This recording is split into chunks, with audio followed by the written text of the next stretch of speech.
कि कहीं आपको लग रहा होगा कि मैं एक वन साइडेड होके चल रहा हूँ, लेकिन ये चीज़ें दोनों के लिए ही हैं। यदि आप मेरा दूसरा वाला वीडियो देखेंगे उसमें भी यही चीज़ें मैंने पत्नी के लिए भी बताई हैं, उसको भी मेंशन करनी पड़ेंगी अगर वो इसमें फॉल कर रही हैं। अब मैं पति का बना रहा हूँ तो पति को ही ये चीज़ें करनी पड़ेंगी। नमस्कार दोस्तों, लीगल गुरुकुल में मैं एडवोकेट पीयूष मित्तल आप सभी का स्वागत करता हूँ। आशा करता हूँ कि आप स्वस्थ होंगे। जी हाँ, अब पति को अपनी पूरी इनकम, पूरे संपत्ति, एसेट्स का ब्यौरा देना पड़ेगा कोर्ट में, और वो भी मेंटेनेंस केस में। जी हाँ दोस्तों, जब भी पति पत्नी का झगड़ा होता है, मैट्रिमोनियल इश्यूज होते हैं और बात कोर्ट तक पहुंच जाती है, तो 498A के बाद जो सबसे कॉमन केस है पत्नी डालती है वो है मेंटेनेंस का। वो मेंटेनेंस के लिए यानी कि खर्चे के लिए अपने पति के ऊपर केस डालती है, और इस केस में सबसे ज़्यादा पति पत्नी अपनी इन्फॉर्मेशन छुपाते हैं और दूसरे की इन्फॉर्मेशन बढ़ा चढ़ा कर बताते हैं। क्यों? क्योंकि पत्नी को चाहिए ज़्यादा से ज़्यादा मेंटेनेंस, और पति को चाहिए कि उसके ऊपर या तो मेंटेनेंस ना लगे और लगे तो कम से कम लगे। और इसको लेकर के ऑनरेबल सुप्रीम कोर्ट ने एक बहुत ही लैंडमार्क जजमेंट पास करी जिसका नाम है रजनीश वर्सेस नेहा। मेंटेनेंस को लेकर के बहुत ही इंपॉर्टेंट, बहुत ही लैंडमार्क जजमेंट है, और इस जजमेंट में ऑनरेबल सुप्रीम कोर्ट ने एक एफिडेविट का फॉर्मेट दिया जो कि पति पत्नी दोनों को ही भरना था, दोनों को ही सबमिट करना पड़ेगा कोर्ट में, जिसमें कि उनकी एसेट्स, उनकी लायबिलिटीज, उसकी इनकम के बारे में पूरी जानकारी उनको देनी पड़ेगी। तो अब पति को इसमें क्या जानकारी देनी पड़ेगी, क्या एसेट्स, क्या लायबिलिटीज, क्या इंफॉर्मेशन उसको देनी पड़ेगी, इस वीडियो में हम यही जानेंगे। इससे पहले मैं ऑलरेडी जो पत्नी ने एफिडेविट देना है उसका मैं वीडियो बना चुका हूं, उसका मैं लिंक आपको आई बटन में दे दूंगा, डिस्क्रिप्शन में भी दे दूंगा, तो वहां जाके आप पत्नी ने जो इन्फॉर्मेशन देनी है वो आप वहां से देख सकते हैं। तो आज के वीडियो में हम यही जानेंगे कि पति ने अपने एफिडेविट में क्या इन्फॉर्मेशन देनी है। वीडियो को अंत तक जरूर देखिएगा ताकि आपको पूरी की पूरी इन्फॉर्मेशन क्लियर हो जाए। और यदि आपने अभी तक चैनल को सब्सक्राइब नहीं किया है तो चैनल को सब्सक्राइब कर लीजिए, नोटिफिकेशन बेल आइकन भी दबा दीजिए ताकि आपको लेटेस्ट वीडियोस की अपडेट मिलती रहे, और वीडियो को लाइक एंड शेयर भी कर दीजिए। और यदि आपकी कोई भी लीगल क्वेरी है तो आप मुझे कमेंट सेक्शन में या मेरे ईमेल आईडी पर मुझे ईमेल कर सकते हैं अपनी लीगल क्वेरी, ताकि मैं उसका आपको जवाब दे सकूँ। तो चलिए वीडियो को शुरू करते हैं। देखिए, इसमें वीडियो में हम बात करेंगे एनक्लोजर नंबर 1 की। जो एफिडेविट हम डिस्कस करेंगे वो होगा एनक्लोजर नंबर 1, क्योंकि इसमें ऑनरेबल सुप्रीम कोर्ट ने 3 एफिडेविट फॉर्मेट्स दिए हैं, एनक्लोजर नंबर 1, एनक्लोजर नंबर 2 और एनक्लोजर नंबर 3। एनक्लोजर नंबर 2 उन लोगों के लिए जो कृषि का काम करते हैं, और एनक्लोजर नंबर 3 उन लोगों के लिए जो स्टेट ऑफ मेघालय में रहते हैं। तो एनक्लोजर नंबर 1 जो इन दोनों के अलावा जो भी हैं, जो कृषि से रिलेटेड नहीं है और जो स्टेट ऑफ मेघालय से नहीं है, तो उनके लिए एनक्लोजर नंबर 1 ही होगा, और मोस्टली लोगों के लिए एनक्लोजर नंबर 1 ही अप्लाई होगा। जो मैंने महिलाओं के लिए वीडियो बनाया है वो भी एनक्लोजर नंबर 1 पर ही बनाया हुआ है। तो आज जो पति का है वो भी हम एनक्लोजर नंबर 1 ही देखेंगे। तो देखिए, सबसे पहले तो इसमें मैं आपको ब्रीफली बताता हूँ कि क्या चीज़ें डिस्क्लोज करनी है। देखिए, जो भी इसमें डिस्क्लोजर होगा इन्फॉर्मेशन का, वो पूरा का पूरा करना पड़ेगा और सही करना पड़ेगा। अब उसमें जो डिस्क्लोजर होगा वो होगा पति की अपनी इनकम का, उसके एक्सपेंडिचर्स का कि क्या उसके खर्चे हैं, क्या उसके एसेट्स हैं, क्या उसकी संपत्ति हैं, और क्या उसकी लायबिलिटीज़ हैं, और ये उसकी किसी भी सोर्स से हो सकती हैं। और उसको ये भी बताना पड़ेगा कि यदि कोई भी चेंज होता है उसके किसी भी इनकम में, एक्सपेंडिचर में, एसेट्स में या लायबिलिटीज़ में, तो वो भी उसको कोर्ट को बताना पड़ेगा, उसको अपडेट करना पड़ेगा।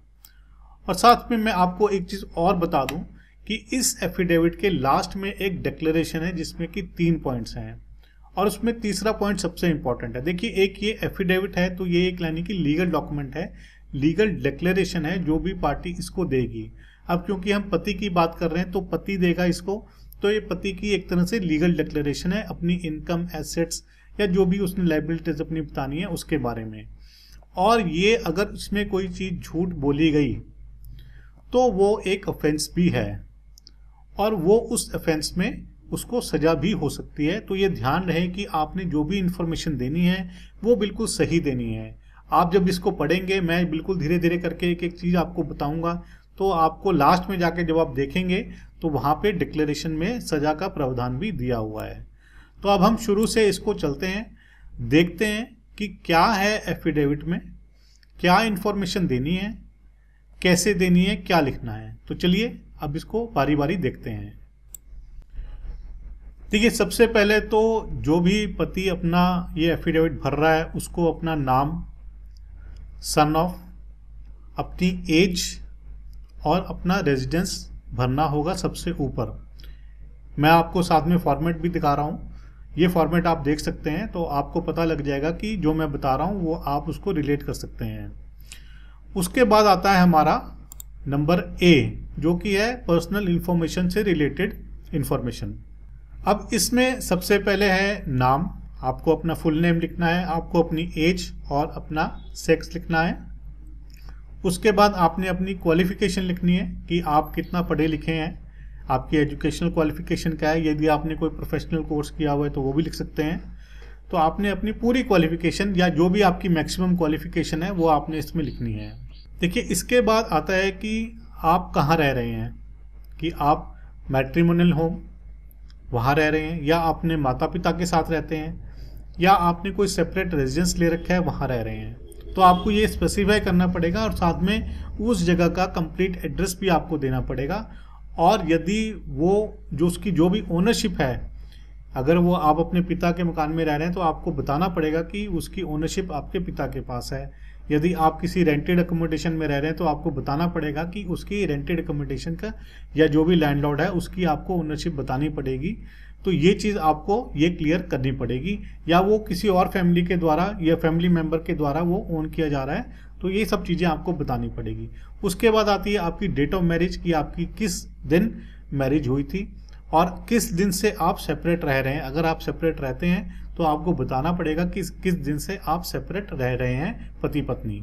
इसके बाद इसी कॉलम में आपको बताना पड़ेगा आपका जर्नल मंथली एक्सपेंस, यानी कि पति का एक महीने का कितना एक्सपेंडिचर है आपका, वो आपको बताना पड़ेगा।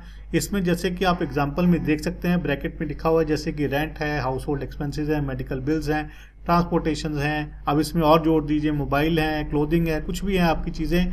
जर्नल मंथली आपके कितने पैसे लगते हैं एक एवरेज करके आपको इसमें लिखना है। तो ये आपकी इसमें नंबर ए की आपकी पूरी इन्फॉर्मेशन कंप्लीट हो जाएगी। इसके बाद आते हैं हम अगले बी पॉइंट पर, जो कि है डिटेल्स ऑफ लीगल प्रोसीडिंग्स, यानी कि आपके बीच में कोई भी कानूनी कार्रवाई चल रही है पति पत्नी के बीच में, या मेंटेनेंस को लेकर के कोई कार्रवाई चल रही है तो उसकी इन्फॉर्मेशन आपको देनी पड़ेगी। अगर कोई भी आपका केस चल रहा है या पहले चला था इन रिस्पेक्ट टू मेंटेनेंस या बच्चे के सपोर्ट के लिए आपस में एक दूसरे पति पत्नी के बीच में, उसकी इन्फॉर्मेशन आपको देनी पड़ेगी। इसी तरह यदि कोई मेंटेनेंस अवार्ड किया गया है किसी प्रोसीडिंग्स में, चाहे वो डोमेस्टिक वायलेंस है या 125 है या हिंदू मैरिज एक्ट है, तो इस तरह का कोई भी किसी में भी यदि मेंटेनेंस अवार्ड किया गया है आपकी पत्नी को, तो वो भी आपको बताना पड़ेगा। और उसमें कितना मेंटेनेंस अवार्ड किया गया है वो भी आपको बताना पड़ेगा।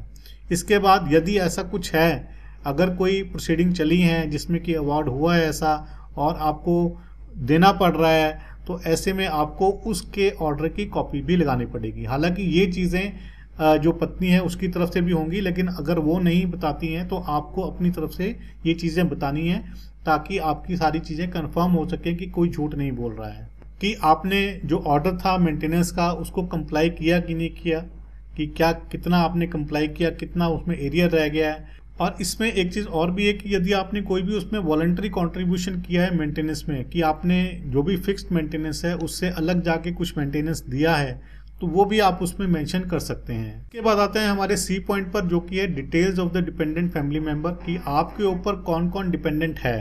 अब देखिए, ये काफ़ी इंपॉर्टेंट है क्योंकि ज़्यादातर जो पति हैं उनके ऊपर कई लोग डिपेंडेंट होते हैं, तो ऐसे में आपको उनकी डिटेल्स देनी है, जो भी आपके डिपेंडेंट फैमिली मेंबर हैं और आपका उनसे क्या रिलेशन है वो भी आपको बताना पड़ेगा। उनकी एज क्या है और उनका लिंग क्या है, कि आपके जैसे अगर मदर हैं तो फीमेल हैं, फादर हैं तो आपके मेल हो गए।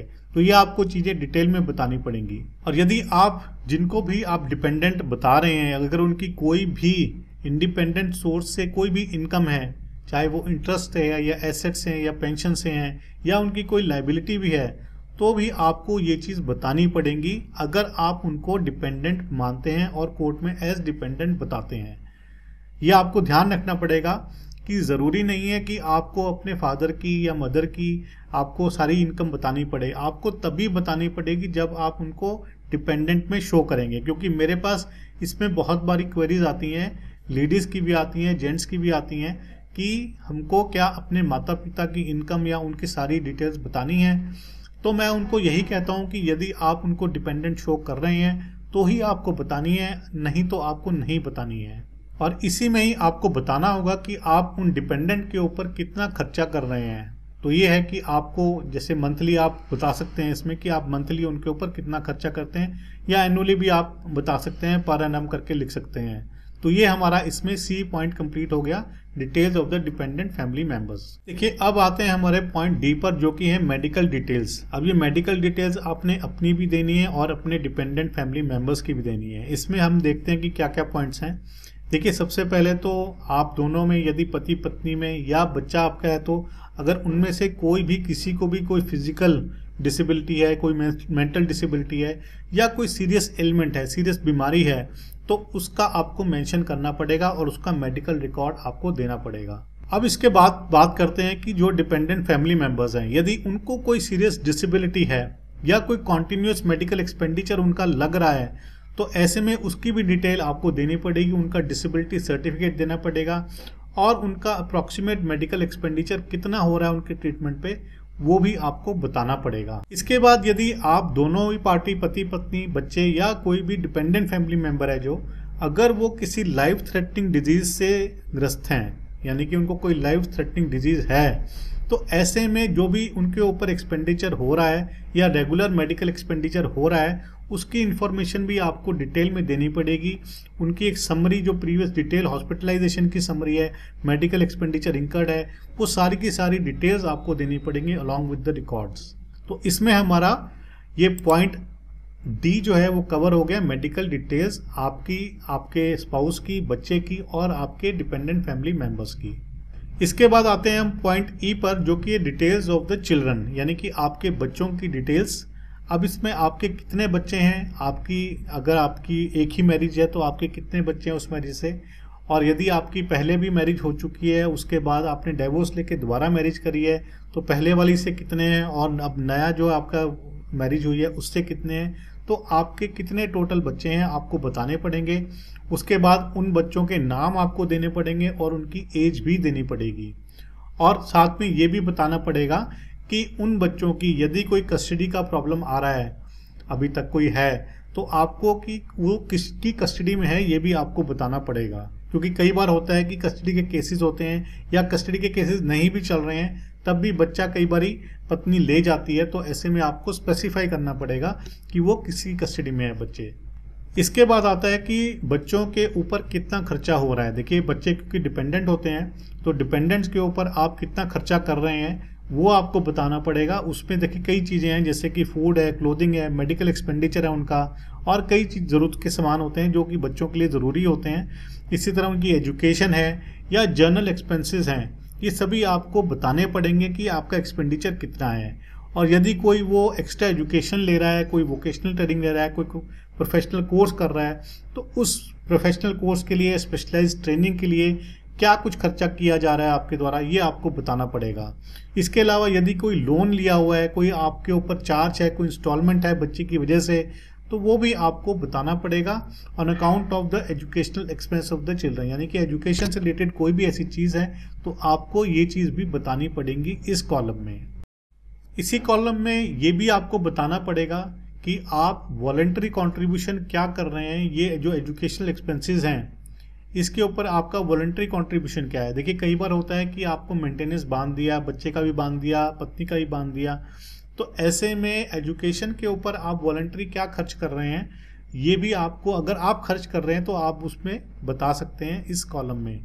और इसके बाद यदि कोई थर्ड पर्सन फाइनेंशियली सपोर्ट कर रहा है किसको, बच्चे की एजुकेशनल एक्सपेंसेस को, इसमें कई बार होता है कि जैसे जो पति हैं उनके पिताजी यानी कि दादा जो है वो बच्चे की एजुकेशनल एक्सपेंसेस बियर कर रहे हैं, या कोई और संस्था है, मान लीजिए कोई एनजीओ या कोई भी है, अगर वो भी कुछ पार्ट उसमें बियर कर रहे हैं तो ये आप उसमें डाल सकते हैं कि वो ये खर्चा उठा रहे हैं या कुछ परसेंटेज का खर्चा उठा रहे हैं, वो आपको मेंशन करना पड़ेगा कि कौन कर रहा है और कितना कर रहे हैं, ये भी आपको मेंशन करना पड़ेगा। देखिए, इसके बाद आता है हमारा पॉइंट है जो कि बहुत ही इंपॉर्टेंट है, that is related to the details of the income. अब जो ये भर रहा है, जो पति भर रहा है, उसको अपनी इनकम डिटेल इसमें डालनी है। सबसे पहला तो है कि जहाँ पे वो काम करता है, जो उसका एम्प्लॉयर है, उसका नाम उसको डालना पड़ेगा। साथ में अपनी क्या उसकी डेजिग्नेशन है वहाँ पे वो डालनी पड़ेगी, और कितनी मंथली इनकम है वो उसको डालनी पड़ेगी, अपनी डिटेल्स डालनी पड़ेंगी इसमें यदि जो पति है अगर वो गवर्नमेंट सर्विस में है तो उसको अपनी लेटेस्ट सैलरी सर्टिफिकेट या पे स्लिप या उसको बैंक अकाउंट से अपना proof of deposit of the pay वो उसको देना पड़ेगा under this column details of the income. अगर पति प्राइवेट सेक्टर में काम करता है तो उसको अपना एक सर्टिफिकेट देना पड़ेगा जो कि वहाँ उसका एम्प्लॉयर देगा, जिसमें कि उसकी डेजिग्नेशन लिखी होगी और उसकी ग्रॉस मंथली सैलरी लिखी होगी, और साथ में फॉर्म 16 भी देना होगा यदि फॉर्म 16 उसके ऊपर अप्लाई होता है तो। इसके अलावा यदि पति को किसी भी तरह के benefits, perks, house rent allowance, travelling allowance, DA या कोई अदर सर्विस बेनिफिट्स मिलते हैं एम्प्लॉयर के द्वारा तो वो भी उसको इस एफिडेविट में मेंशन करने पड़ेंगे।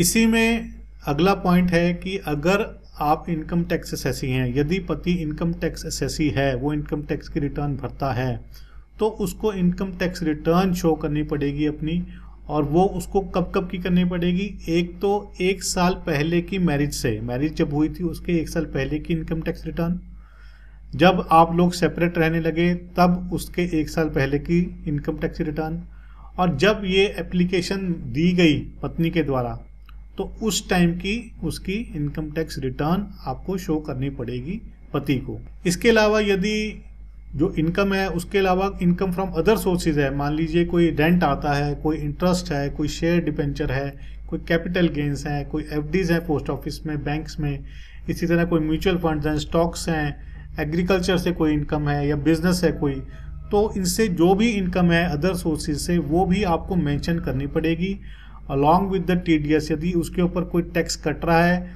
तो वो भी आपको मेंशन करना पड़ेगा इसमें, ताकि आप सारी इनकम जो है उन्होंने देखनी है कि आपकी सिर्फ आपके जो एम्प्लॉयर से इनकम आ रही है वो नहीं देखनी है, उन्होंने सारी इनकम देखनी है जो भी आपको आ रही है।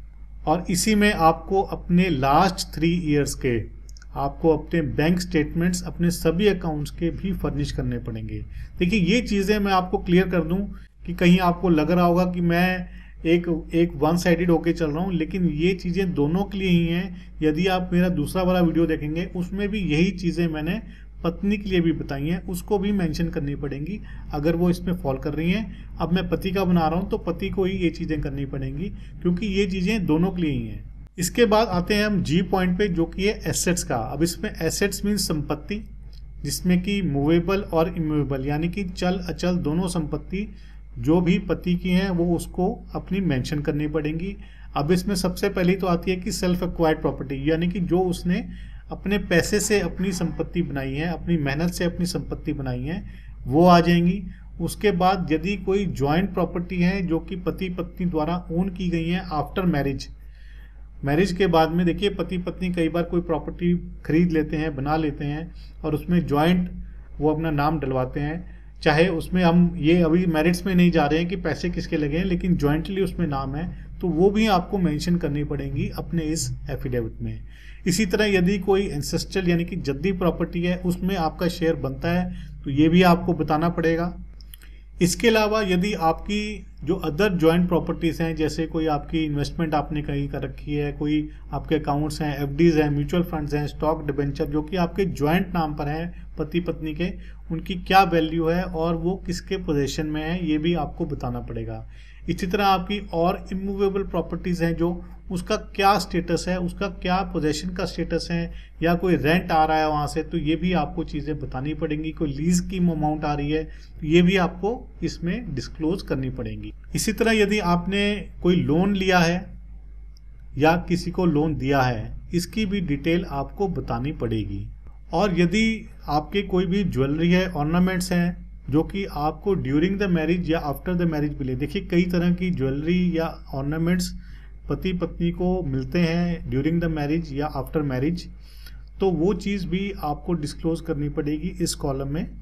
और यदि आपने कोई भी सेल आउट की है कोई प्रॉपर्टी, कोई आपने ट्रांजैक्शन करी है प्रॉपर्टी की जो कि आप पहले से ही ओन करते थे लेकिन आपने उसको बाद में सेल आउट किया है मैरिज के बाद में, तो वो आपको बतानी पड़ेगी। देखिए बहुत बारी ये पॉइंट आता है कि लोग या पति अपनी प्रॉपर्टी को आफ्टर मैरिज जब उनको लगता है कि कुछ केस वगैरह होने वाला है तो वो बेच देते हैं। तो ये पॉइंट को ध्यान रखते हुए भी ये पॉइंट डाला गया है इस एफिडेविट में कि आपकी यदि कोई प्रीवियसली ओन प्रॉपर्टी है वो आप आफ्टर द मैरिज बेचते हैं तो आपको उसको मेंशन करना पड़ेगा और उसका क्या रीज़न था बेचने का ये भी आपको मेंशन करना पड़ेगा। देखिए इसके बाद आते हैं हम अपने पॉइंट एच पर जो कि है अब रिगार्डिंग लाइबिलिटीज़। सबसे पहले हमने बात करी थी एसेट्स की, अब है लाइबिलिटीज़। अब पति की क्या क्या लाइबिलिटीज़ हैं वो उसको बतानी है कि उसने कोई भी अगर लाइबिलिटी है उसकी, मान लीजिए लोन है, कोई मॉर्टगेज है या कोई आउटस्टैंडिंग चार्ज है तो वो उसको बताना पड़ेगा। कोई EMI चल रही है तो उसको बतानी पड़ेगी कितनी दे चुका है, कितनी पेंडिंग है, या उसने वो किस पर्पज़ से ली या वो लोन किस पर्पज़ से लिया, ये सभी चीज़ें जो लाइबिलिटी है वो किस पर्पज़ से ली ये सभी उसको बतानी पड़ेंगी। और एक्चुअल अमाउंट कितनी उसने बोरो करी, अमाउंट पेड अप कितनी है, ये सभी उसको एफिडेविट में अपने डिस्क्लोज करनी ही पड़ेंगी। इसके बाद आता है हमारा आई पॉइंट जो कि है सेल्फ एम्प्लॉयड पर्सनस के लिए। अब उसमें सेल्फ एम्प्लॉयड भी हो सकता है, प्रोफेशनल भी हो सकता है, कोई बिजनेस पर्सन भी हो सकता है और एंटरप्रेन्योर भी हो सकता है। क्योंकि इससे पहले हमने बात करी थी गवर्नमेंट जो जॉब करते हैं उनके लिए या प्राइवेट जॉब करते हैं उनके लिए। अब जो उनमें फॉल नहीं करते हैं तो वो यहाँ फॉल करेंगे, यहाँ उनको अपनी इन्फॉर्मेशन देनी पड़ेगी। तो सबसे पहले है कि आपको अपना ब्रीफ डिस्क्रिप्शन देनी है कि आप क्या करते हैं, कि आपका नेचर ऑफ बिजनेस क्या है, या आप क्या प्रोफेशन में है, या क्या आप सेल्फ एम्प्लॉयड काम करते हैं तो क्या आपका काम है। तो जो भी आपकी वर्क एक्टिविटी है वो आपको बतानी पड़ेगी इसमें। इसके साथ ही आपको बताना पड़ेगा कि यदि आपका बिजनेस, प्रोफेशन या सेल्फ एम्प्लॉयमेंट है तो वो किस लेवल पे है, कि वो इंडिविजुअल पे है या सोल प्रोप्राइटरशिप आपने बना रखी है या पार्टनरशिप कंसर्न बना रखी है या कोई कंपनी क्रिएट कर रखी है या कोई HUF है, तो किस टाइप की फॉर्म है उसकी ये आपको बताना पड़ेगा अलॉन्ग विद द डॉक्यूमेंट्स। और अगर यदि आपकी कोई पार्टनरशिप है तो आपको स्पेसिफाई करना पड़ेगा प्रॉफिट एंड लॉस का उसका। तो ये सभी चीज़ें आपको डिस्क्लोज करनी पड़ेंगी। इसी तरह आपको यदि आपका बिजनेस है, प्रोफेशन है, पार्टनरशिप है या सेल्फ एम्प्लॉयमेंट है तो आपकी क्या नेट इनकम आ रही है, क्या आपकी नेट आपको प्रॉफिट आ रहा है या नेट इनकम आ रही है वो आपको बतानी पड़ेगी। इसी तरह आपको क्या लाइबिलिटीज़ हैं आपकी ये भी आपको डिस्क्लोज करनी पड़ेंगी इस पॉइंट के अंदर। और यदि आपकी कोई कंपनी है, जो बिजनेस आप कर रहे हैं वो कंपनी है कोई, तो आपको लास्ट ऑडिटेड बैलेंस शीट दिखानी पड़ेगी ताकि उससे प्रॉफिट एंड लॉस जो है आपका पता किया जा सके कंपनी का। यदि आपकी पार्टनरशिप फर्म है तो आपको last income tax return show करनी पड़ेगी। और यदि आप सेल्फ एम्प्लॉयड हैं तो आपको लास्ट इनकम टैक्स रिटर्न और जो भी आपने काम किया है उसकी आपको देनी पड़ेगी। तो ये तो था हमारा कि आपकी सेल्फ एम्प्लॉयड पर्सन है, प्रोफेशनल है, बिजनेसमैन है या एंटरप्रेन्योर है, उनकी क्या क्या इन्फॉर्मेशन जाएगी। इसके बाद आता है हमारा जे पॉइंट जो कि है इन्फॉर्मेशन जो आप देंगे किसके लिए, जो कि आपके पार्टनर की इनकम होगी, आपके पार्टनर के एसेट्स होंगे, उनकी लाइबिलिटीज़ होंगी, उसके बारे में आप थोड़ा सा ब्यौरा यहाँ पे देंगे। ऐसा ही कॉलम जो आपकी पत्नी भरेगी आपके लिए और ऐसा ही कॉलम आपने भरना है अपनी पत्नी के लिए। तो सबसे पहले उसमें आपने बताना है कि आपकी पत्नी की एजुकेशनल क्वालिफिकेशन क्या है या उसकी प्रोफेशनल क्वालिफिकेशन वो कितना पढ़ी लिखी है ये आपको बताना है। साथ ही आपको बताना है कि क्या वो कुछ अर्न कर रही है, ठीक है ना, और अगर अर्न कर रही है तो आपको उसके पर्टिकुलर्स ऑफ द ऑक्यूपेशन, वो क्या काम करती है, क्या उसकी इनकम है, ये आपको बतानी पड़ेगी। अब ये आप अपने हिसाब से आपको, यदि आप उस पर R&D कर सकते हैं, रिसर्च कर सकते हैं कुछ कि वो क्या कर रही है क्या नहीं कर रही है तो आप वो कर सकते हैं। नहीं तो यदि आपको पता है कि वो पहले ये करती थी तो आप ये उसमें लिख सकते हैं कि वो पहले ये काम करती थी और इतना कमाती थी, यहाँ काम करती थी। देखिए इसके बाद आपको बताना है कि वो कहाँ किस टाइप के अकोमोडेशन में रह रही है, कि क्या उसकी अपनी अकोमोडेशन है कोई या कोई रेंटेड अकोमोडेशन है या उसको उसके एम्प्लॉयर के द्वारा दी गई है, ये आपको मेंशन करना पड़ेगा। साथ ही आपको मेंशन करनी पड़ेगी उसकी लाइबिलिटीज़ और एसेट्स जो भी आपको पता है, जो आपको नोन है, वो आप उसमें मेंशन कर सकते हैं। क्योंकि कई बार क्या होता है कि पत्नी की फैमिली में या उसके पीछे से कोई इसको प्रॉपर्टी आ रही है, तो ऐसे में आप उसको मेंशन कर सकते हैं कि उसका शेयर है उस पर्टिकुलर प्रॉपर्टी में, या उसकी कोई लायबिलिटी है जो आपको पता है, तो आपको इसमें वो इन्फॉर्मेशन देनी पड़ेगी। और इसके बाद आता है हमारा के पॉइंट, जो कि उन लोगों के लिए है, उन पति पत्नियों के लिए हैं जो कि एनआरआई हैं या ओवरसीज रेजिडेंट हैं या फॉरेन नेशनल्स हैं या persons living abroad outside India हैं। तो ऐसे में जहाँ पे ये केस है, जहाँ पे वो बाहर रहते हैं, बाहर के सिटीज़न हैं, तो उनको ये सारी इन्फॉर्मेशन देनी पड़ेगी। इसमें है जैसे कि डिटेल्स, उनकी सिटीजनशिप क्या है, उनकी नेशनैलिटी क्या है, और वो इस टाइम पे कहाँ पे रह रहे हैं। इसी तरह साथ है उनकी details of current income, latest income क्या है उनकी फॉरेन करेंसी में, और उनको सपोर्टिंग डॉक्यूमेंट भी साथ में लगाने पड़ेंगे। साथ ही उनको अपने हाउस होल्ड क्या एक्सपेंडिचर हैं और उनकी क्या लाइबिलिटीज़ हैं, टैक्स लाइबिलिटीज़ हैं उनकी, और अपने पार्टनर की भी आपको देनी पड़ेंगी। इसमें जो भी बाहर रह रहे हैं ये दोनों के लिए ही हैं, इसमें कोई ऐसा नहीं है कि कोई एक अपनी ही भरेगा। यदि बाहर वो दोनों हैं और बाहर के सिटीजन हैं तो दोनों को ही अपने दोनों की ही इन्फॉर्मेशन देनी पड़ेगी। तो आपकी क्या टैक्स लाइबिलिटीज़ हैं, आपकी क्या इनकम है, from the source of India से कोई इनकम है तो वो आपको बतानी पड़ेगी, यदि बाहर से कोई इनकम है तो वो बतानी पड़ेंगी। इसी तरह आपके जो एक्सपेंडिचर इंकर्ड हैं, तो या आपने कोई कंट्रीब्यूशन करे हैं अपने स्पाउस के ऊपर, वो आपको बताने पड़ेंगे, चाहे वो एजुकेशनल हो, चाहे वो मेडिकल ट्रीटमेंट हो, स्पाउस का हो या चिल्ड्रन का हो, ये सारी आपको बतानी पड़ेंगी इस कॉलम के अंडर। और इसके अलावा यदि कोई भी डिटेल्स हैं इस कॉलम के अंडर तो आप बता सकते हैं। हालांकि ये कॉलम जो इंडिया के लोग हैं उनके लिए इतना अप्लाई नहीं होगा, तो यदि आप इसको पढ़ना चाहें तो आप पढ़ सकते हैं, आपके सामने ही है ये, तो इसको मैं ज़्यादा एक्सप्लेन नहीं कर रहा हूँ। तो ये इसके बाद देखिए डिक्लेरेशन, जो मैंने आपको शुरू में बताया था, उसके बाद डिक्लेरेशन आती हैं कि ये जो भी मैं डिस्क्लोज कर रहा हूँ वो फुल होगा, पूरी इन्फॉर्मेशन कर रहा हूँ और सही इन्फॉर्मेशन कर रहा हूँ रिगार्डिंग अपनी इनकम के, अपने एक्सपेंडिचर्स के, अपनी एसेट्स के और अपनी लाइबिलिटीज़ के सभी सोर्सेज से। और यदि कोई भी चेंज होता है इन सभी चीज़ों में या मेरे एम्प्लॉयमेंट में, मेरे एसेट में, इनकम में, तो मैं उसकी इन्फॉर्मेशन दूंगा। और इसके अलावा मैं कोई भी इन्फॉर्मेशन नहीं छुपा रहा हूँ, मेरे को इसके अलावा कोई भी इन्फॉर्मेशन नहीं है, ये भी डिक्लेरेशन दे रहा हूँ। साथ ही आप इसका थर्ड पॉइंट जरूर पढ़ें कि ये जो भी अगर आप डिक्लेरेशन गलत देते हैं तो सेक्शंस लिखे हैं इसमें इंडियन पिनल कोड के, उसमें पनिशमेंट है अप टू 7 ईयर्स।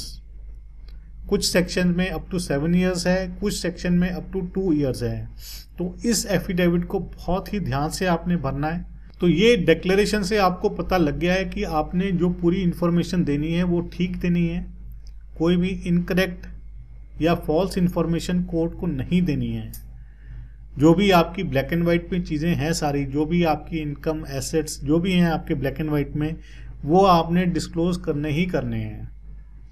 क्योंकि अगर आपने नहीं करे, आपने कोई गलत इन्फॉर्मेशन दे दी, तो आप अपने ऊपर एक केस और खड़ा कर लेंगे और उस केस से निकलना और भी मुश्किल है। जैसे कि आप खुद देख रहे हैं कि उसमें सज़ा जो है 7 साल तक है।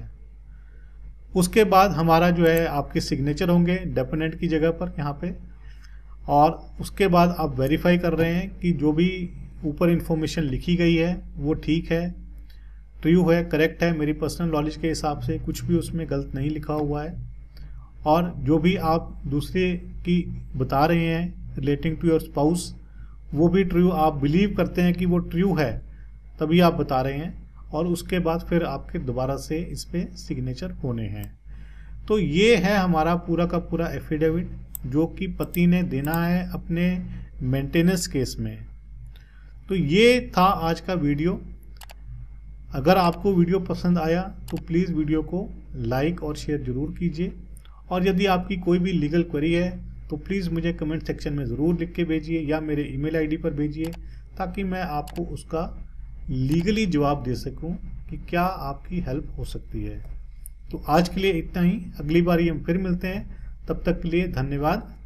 जय हिंद।